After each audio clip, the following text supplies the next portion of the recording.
Bismillahirrahmanirrahim. Assalamualaikum warahmatullahi wabarakatuh.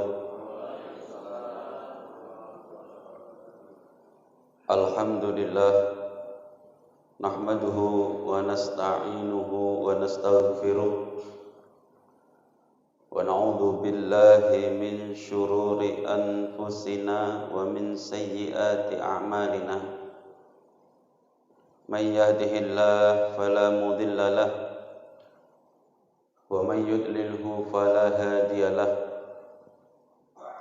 Asyhadu an la ilaha illallah wahdahu la syarika lahu wa asyhadu anna sayyidana Muhammadan abduhu wa rasuluh la nabiyya ba'dah. Allahumma salli ala sayyidina Muhammadin wa ala alihi wa ashabihi ajma'in, amma ba'd.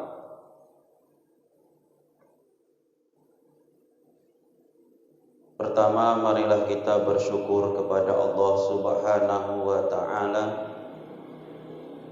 Pada pagi hari ini kita masih mendapatkan taufik, pertolongan untuk melaksanakan amal ibadah.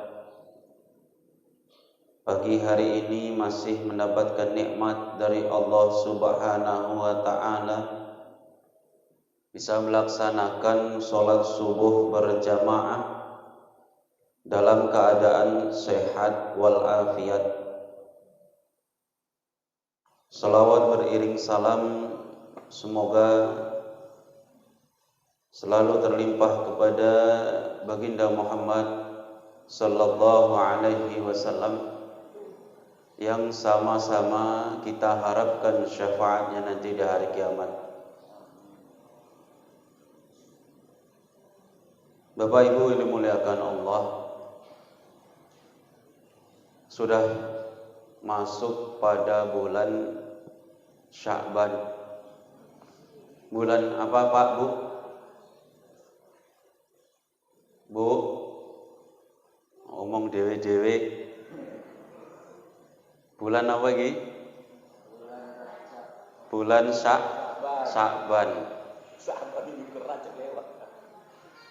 Berarti Sya'ban itu sebentar lagi sudah Ramadan. Kata Nabi, Sya'ban itu bulan yang dilupakan. Bulan antara Rajab dan Ramadan. Bulan urutannya kayak mana, Bu? Muharram, Safar, Rabiul Awal, Rabiul Akhir, Jumadal Ula, Jumadal Saniyah, terus Rajabu, Sya'banu, Ramadan, Syawalu, Dzulqa'dah, Dzulhijjah. Maka Rajab, Sya'ban, Ramadan, berarti antara Rajab dan Ramadan itu bulan Sya'ban. Bulan yang dilupakan. Rajab ada 27 Rajab. Hari apa itu? Isra Mi'raj. Sya'ban ada apa? Ramadan ada taraweh. Siap maghrib ada bukaan, pasti ingat. Tapi kalau Sya'ban tidak ada. Makanya bulan yang dilupakan. Nabi banyak-banyak puasa di bulan Sya'ban. Aktsar min ghairi. Lebih banyak daripada selain bulan Sya'ban. Banyak-banyak puasa. Maka kesempatan kali ini materi yang ingin disampaikan sedikit banyak menyinggung tentang puasa. Untuk ibu-ibu, bapak-bapak juga supaya diingatkan kepada ibu-ibunya dan anak-anak gadisnya, mumpung masih ada waktu untuk mengganti puasa yang lalu, tahun lalu. Bagi yang belum mengganti, mengqadha, maka secepatnya untuk dilaksanakan.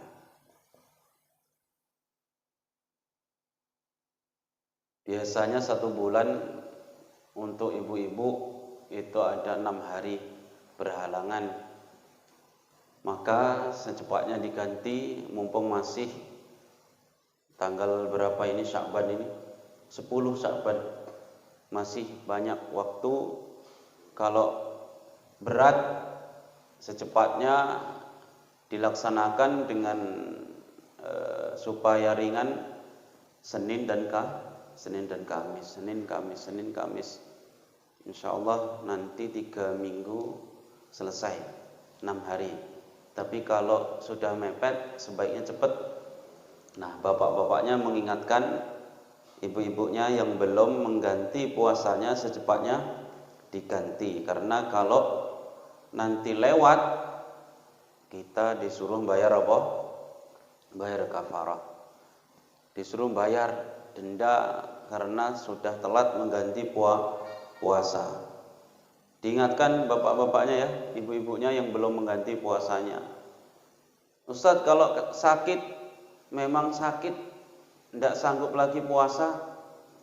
Bagaimana kalau sakit itu mendapat keringanan nanti kalau sehat? Kalau memang sakit tidak bisa sembuh atau sulit kesembuhannya, ya itulah yang mendapat, salah satu yang mendapat keringanan dari Allah Subhanahu wa ta'ala. Jamaah yang dimuliakan Allah, puasa itu pengertiannya adalah imsak. Al-imsak secara bahasa, imsak itu menahan. Al-imsak anis syai'i, mengekang dari sesuatu. Tapi lebih tepatnya secara istilah adalah mengekang dari perkara yang membatalkan puasa. Al-imsak amma yubtilu. Yo boy. Mengekang dari perkara yang membatalkan puasa. Syekh Wahbah Zuhaili dalam kitabnya Al-Fiqhul Islami wa Adillatuh memberi definisi puasa itu al-imsak an syahwatail batni wal farji, yaitu mengekang dari perkara, dari syahwat, 2 perkara, syahwat perut dan syahwatnya farji. Syahwat perut, makan, minum. Syahwat farji banyak sekali, mulai dari penglihatan mata yang membuat hati, yang membuat syahwat, pendengaran telinga yang menjadikan syahwat, suara yang membuat syahwat. Nanti kalau sudah melihat, biasanya mikir otaknya, otak mikir yang membuat syahwat, itu semua harus dihindari. Ini adalah syahwatil batni wal farji. Lalu kemudian kalau orang Jawa bilang poso itu meninggalkan syahwat 9 lubang. Yang harus dijaga utamanya adalah 9 lubang. Bolongan songo. Bolongan songo. 9 lubang yang ada di tubuh kita ini harus benar-benar dijaga pada waktu puasa. Apa itu 9 lubang? 1. Iki diem iki ngrungokno apa ngantuk? 1, 2 mata. 2. Hidung bolongannya piro hidung? Ada yang bolongannya 1. Ada mulut. 2, 3, 4 ya. 1, 2, 3, 4, 5, 6, 7. Baru 7. Yang 2 lagi itu di bawah. Nah, itu saya tahu tempatnya tapi namanya lupa itu. 9, 7 di atas, 2 di bawah. Apapun yang membuat kita membatalkan puasa dari 9 lubang ini harus benar-benar dijaga. Mata harus dijaga. Mata itu kalau tidak dijaga, itu melihat yang haram itu sudah tidak terasa lagi. Mata itu harus dibiasakan dipejamkan, ditundukkan pandangannya ketika melihat yang haram-haram. Melihat yang haram ini gimana? Kita saat ini walaupun di rumah itu potensi untuk berbuat maksiat mata itu sangat-sangat tinggi. Orang kita di rumah semua megang HP. HP itu, Ustadz, HP kan gambar. Walaupun gambar, tapi kalau melihat yang menggerakkan syahwat apa? Syahwat farji atau syahwat batni? Farji atau perut? Melihat yang menggerakkan syahwat apa? Ya dua-dua. Waktu puasa melihat masakan yang enak-enak, sehingga tergetar pikirannya mikir makanan, itu berarti bisa menjadikan syahwat perut. Waktu puasa nengok gambar-gambar perempuan-perempuan yang tidak mahram, ini bagi bapak-bapak. Karena ibu-ibu saya yakin tidak mungkin, ya kecil kemungkinan melihat laki-laki di HP. Biasanya ini bapak melihat perempuan yang tidak mahram sehingga bergetar syahwat syahwat farji. Maka walaupun di rumah jangan kira tidak bisa berbuat dosa. Setan gepeng katanya. Di rumah bisa, walaupun sendiri kita gosip lewat apa? Lewat HP, grup WA. Walaupun dia sendiri di rumah, bisa dia sendiri tapi sambil kecekikian, ketawa sendiri, karena ada kawannya grup. Itu kalau ngomongkan orang lewat grup, ya itu sama dengan gosip.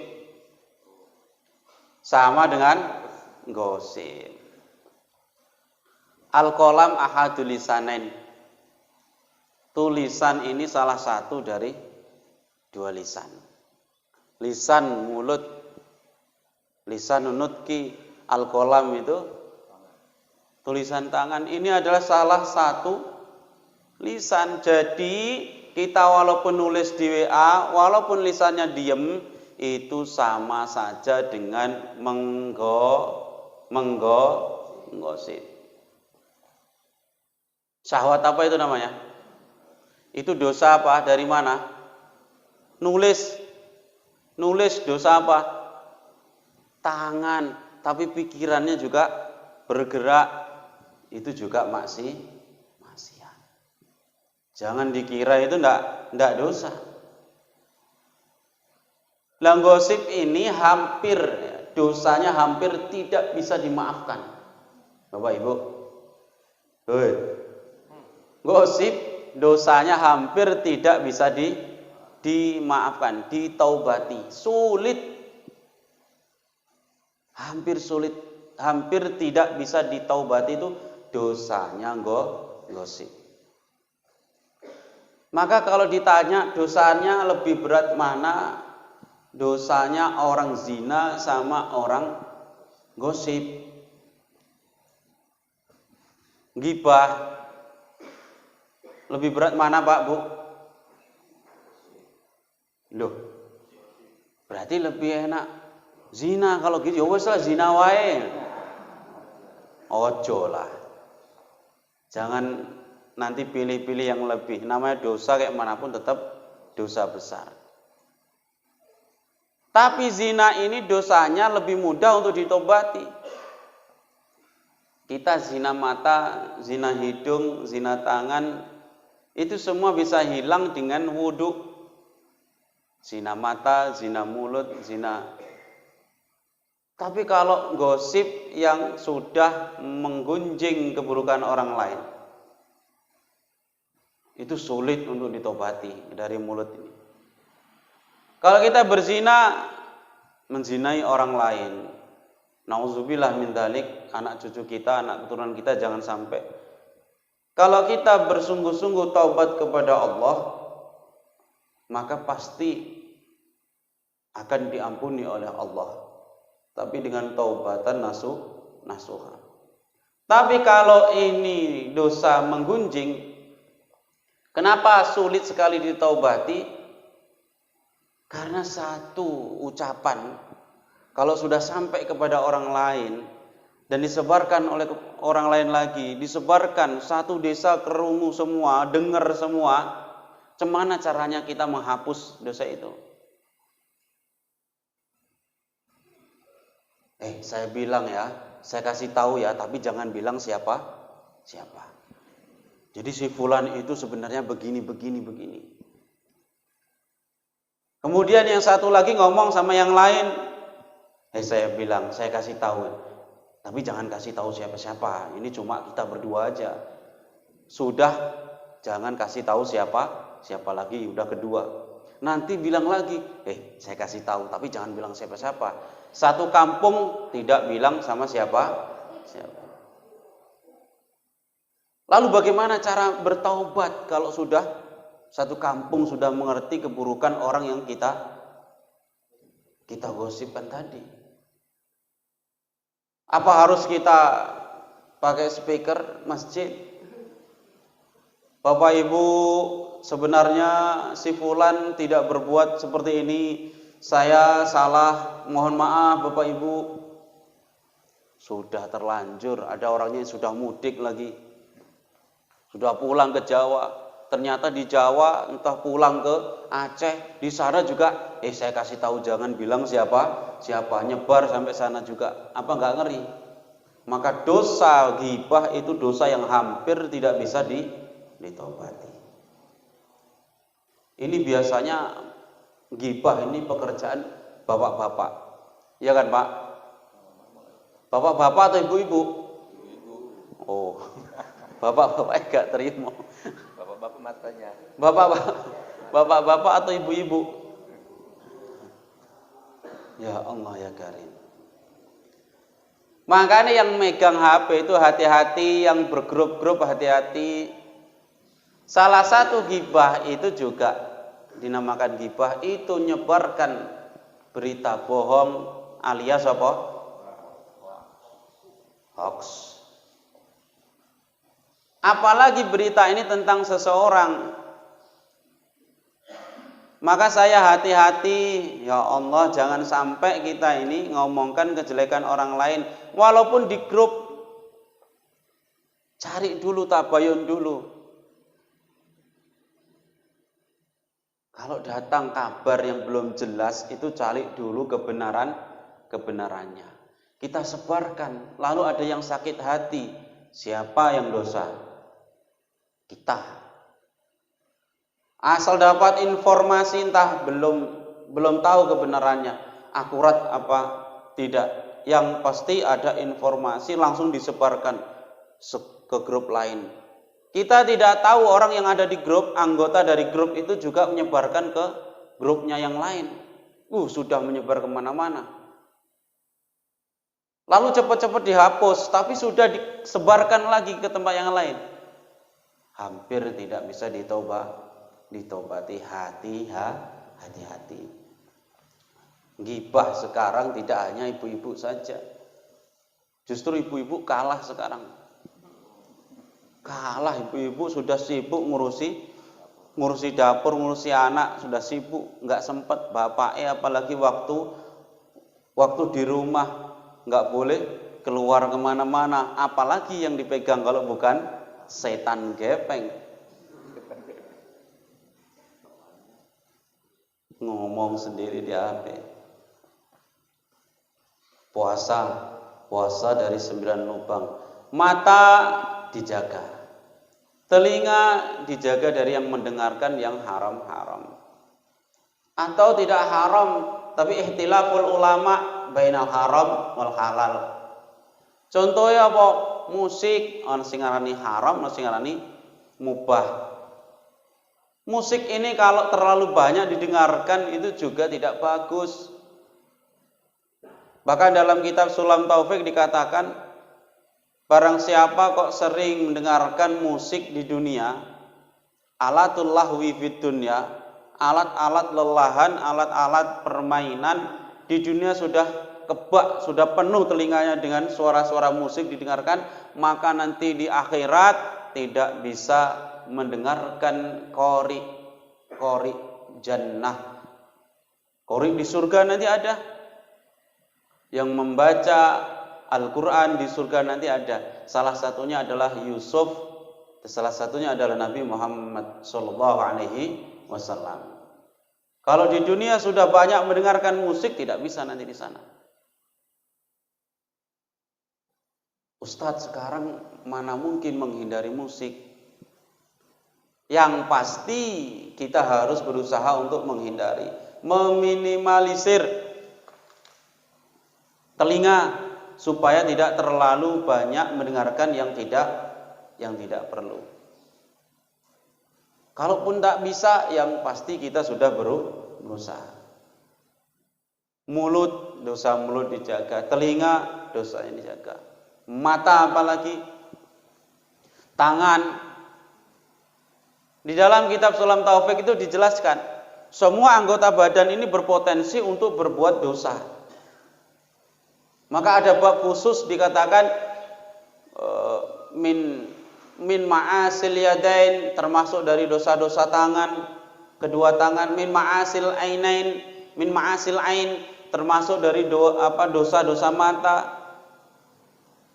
min ma'asir rijli, maksiat kaki. Jadi semua ini berpotensi untuk berbuat maksiat. Kalau puasa nanti semua anggota badan harus dijaga, karena puasa ada 2, ada 3 bahkan yang mengelompokkan. Puasanya orang awam itu cuma menjaga perut. Jadi lapar, dahaga. Ini satu. Ini puasanya orang awam. Puasanya orang khusus itu sudah naik tingkatan. Sudah bisa menjaga perut dari lapar dan haus, juga bisa menjaga seluruh badan dari berbuat maksiat. Ini puasanya orang yang khusus. Ada yang lebih tinggi lagi, akhasul khusus, orang yang puasanya sudah lebih tinggi tingkatannya.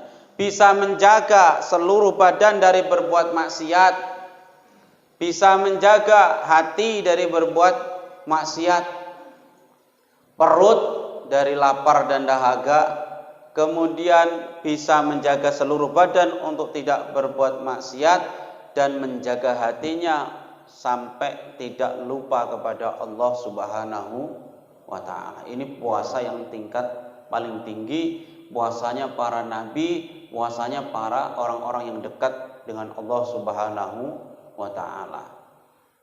Mereka selalu ingat kepada Allah seperti Nabi Muhammad SAW. Bahkan hatan naum, walaupun tidur, Nabi itu hatinya tetap hidup dan berzikir kepada Allah. Tidur tapi hatinya zikir. Tidur tapi hatinya kita walaupun bangun, hati kita Ya Allah, nggak ingat sama Allah, ingatnya sama corona aja ya. Corona. Orang Jawa itu bilang konora. Konora dibalik. Konora itu disuruh tidak. Konora. Kon ora metu omah. Kon ora ngantor. Kon ora sekolah. Kon ora kerja. Kon ora mangan, mati kabeh kon ora mangan. Disuruh tidak keluar rumah, disuruh tidak ngantor, disuruh tidak sekolah, disuruh tidak disuruh puasa. Disuruh oka ke masjid, kon ora nang masjid. Nah, ini harus diluruskan. Kalau itu masih disuruh ke masjid. Konora, ya bener juga kon ora metu omah, kon ora ngantor, kon ora sekolah. Ya tak pikir-pikir bener.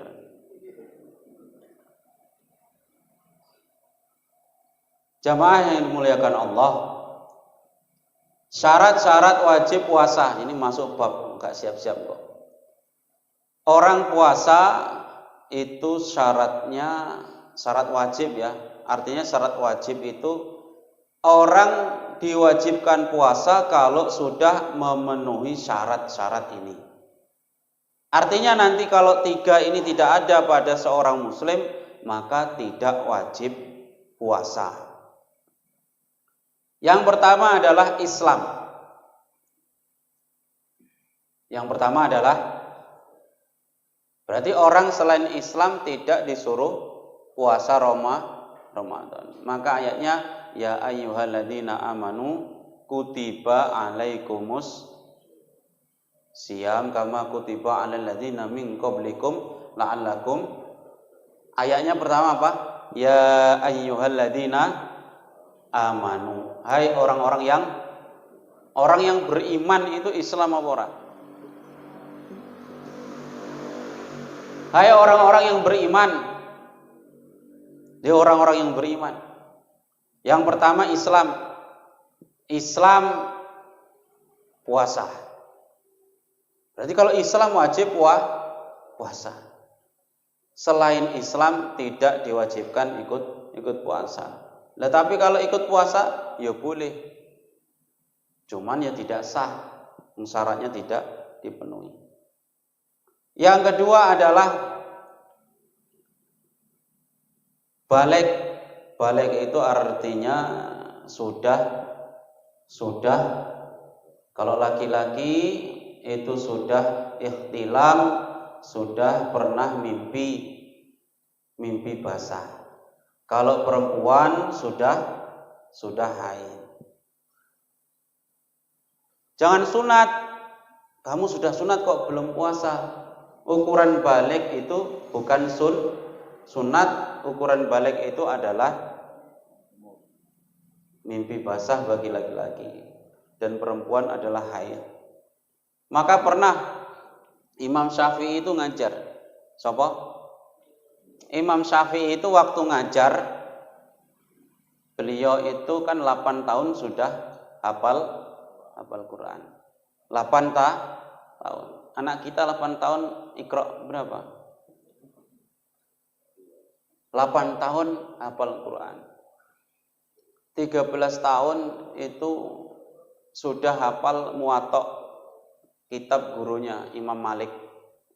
Sudah di luar kepala. Kalau kitanya kepala di luar. Imam Syafi'i itu Muwatta, kitab hadis kumpulan gurunya Imam Malik, itu 13 tahun sudah menguasai. Sehingga beliau ngajar, waktu mengajar kepada orang-orang yang sudah tua-tua. Beliau kecapean, haus, minum, itu padahal waktu Ramadan. Maka ditanya, ya Syafi'i, kenapa engkau minum? Ini kan bulan Ramadan. Loh, saya kan belum balik. Kalau belum balik itu berarti belum wajib minum dia. Nah, itu Imam Syafi'i. Belum balik berarti belum wajib Lah anak-anak kita kenapa kok disuruh puasa? Itu latihan. Ada yang puasanya setengah hari. Dimanapun puasa setengah hari itu nggak ada. Puasa. Nanti kalau zuhur boleh makan. Oh iya mak, boleh makan. Makan. Tapi nanti habis itu puasa lagi ya. Puasa lagi lanjut. Ngono itu. Dilatih anaknya. Kalau saya dulu dijawab begitu. Ayo Jong, ikut sahur, bangun. Waktu sahur dibanguni. Makan. Saya ingat sekali waktu itu kelas 2 SD. Kelas 2 SD. Saya mau lanjutkan sampai maghrib, rupanya jam 3 sore itu sudah melilit perut. Saya ke samping rumah, nangis saya, lapar. Ketahuan mama, loh kenapa kok nangis? Lapar. Wes mangan, ngombe-ngombe sih. Tapi habis itu jangan makan lagi, nanti tunggu buka beduk maghrib baru makan. Latihan. Nah kalau anak gak dilatih, sebenarnya tidak ada puasa setengah hari, itu tidak ada. Tapi ini demi melatih anak-anak maka diperbolehkan. Dilatih. Waktu sahur dibanguni. Nanti sholat zuhur buka tidak apa-apa. Siap itu jangan makan lagi sampai maghrib. Nah, itu caranya mendidik anak supaya terbiasa puasa. Sholat begitu juga. Sholat juga dilatih. 5 waktu jangan dulu, enggak apa-apa. Maksudnya jangan sampai full 5 waktu. Yang penting satu hari itu ada yang sholat, ada sholatnya. Dididik mulai kecil, umur 7 tahun. Mulai diperintah sholat. Nah, sholat 7 tahun, jangan dikasih HP terus, gak disuruh sholat. Nah, sholat 7 tahun mulai disuruh sholat. Wa'murhum bis sholat wahum abna'u sab'a sinin, umur 7 tahun disuruh sholat. Tapi disuruh jangan keras-keras, jangan dibentak-bentak dulu. Mau syukur, enggak ya, dipaksa sikit-sikit. Tapi kalau 10 tahun, mulai 10 tahun kok sudah tidak sholat, 10 tahun berapa itu? Kelas berapa itu? 10 tahun kelas 4. Kelas 4, kelas 5. Maka harus benar-benar disuruh. Kok meninggalkan sholat, maka dipukul. Wadribuhum wahum abna'u asyri sinin. Pukul mereka kalau meninggalkan. Wadribuhum alaiha wahum abna'u asyri sinin. Pukul mereka kalau meninggalkan sholat waktu mereka umur 10 tahun. Puasa pun juga harus diketati kalau sudah umur 10 tahun. Jangan dibiarkan. Maka banyak anak sudah SMP tapi belum kuat puasa. Sudah SMP belum kuat. Anak berapa tahun itu? 13 tahun belum kuat puasa. Karena tidak dilatih. Anak 13 kadang terlanjur anak sudah 40 tahun tidak kuat puasa. Bukan anak-anak lagi ya. Anak 40 tahun disuruh sholat masih malas. Nauzubillah sampai anak 50 tahun sudah deket malah tidak kuat puasa. Kecil tidak mau dilatih, besar akhirnya terlanjur. Wes ra kuat aku penyakitan. Nauzubillah min dzalik ya. Maka dilatih mulai dari sekarang anak-anak kita puasa. Yang ketiga, syarat wajib, orang wajib menjalankan puasa kalau syaratnya yang ketiga, syaratnya akal, berakal. Berakal maksudnya semua orang berakal, tapi akal sehat, akal yang sehat. Orang tidak gila. Kalau orang gila maka boleh tidak puasa. Orang yang waras maka wajib berpuasa.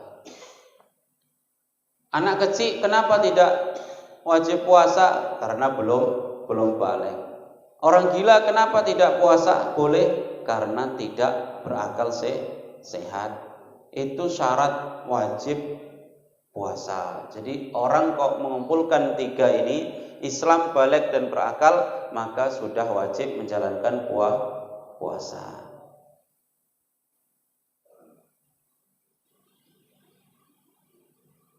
Lalu puasa yang banyak terjadi, puasa ini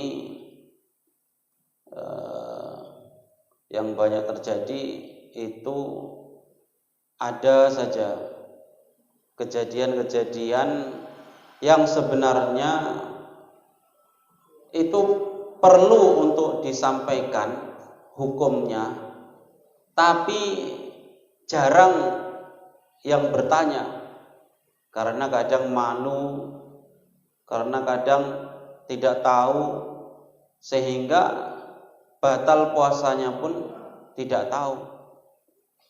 Dari hal-hal yang sifatnya itu rahasia, privasi.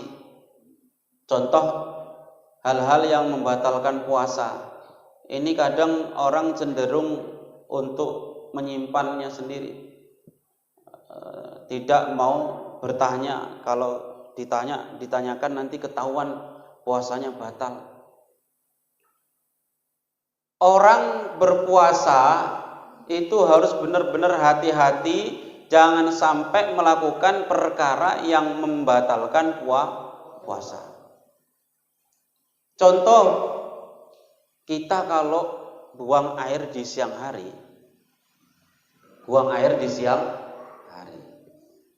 mohon maaf ya, salah satu yang membatalkan puasa itu kan memasukkan sesuatu ke dalam tubuh kita. Memasukkan sesuatu ke dalam tubuh kita sampai ke dalam. Makanan, minuman dari yang lubang-lubang ini, yang dari mulut, dari telinga, dari mata. Bisa jadi lubang ini dari lubang yang bawah. Maka orang berhubungan badan di siang hari itu pun membatalkan puasa. Memasukkan sesuatu. Bahkan buang air di siang hari kalau kita cebok, mohon maaf, itu kalau memasukkan jari ke dalam lubang dubur, itu jangan sampai masuk, tapi cukup di luar saja.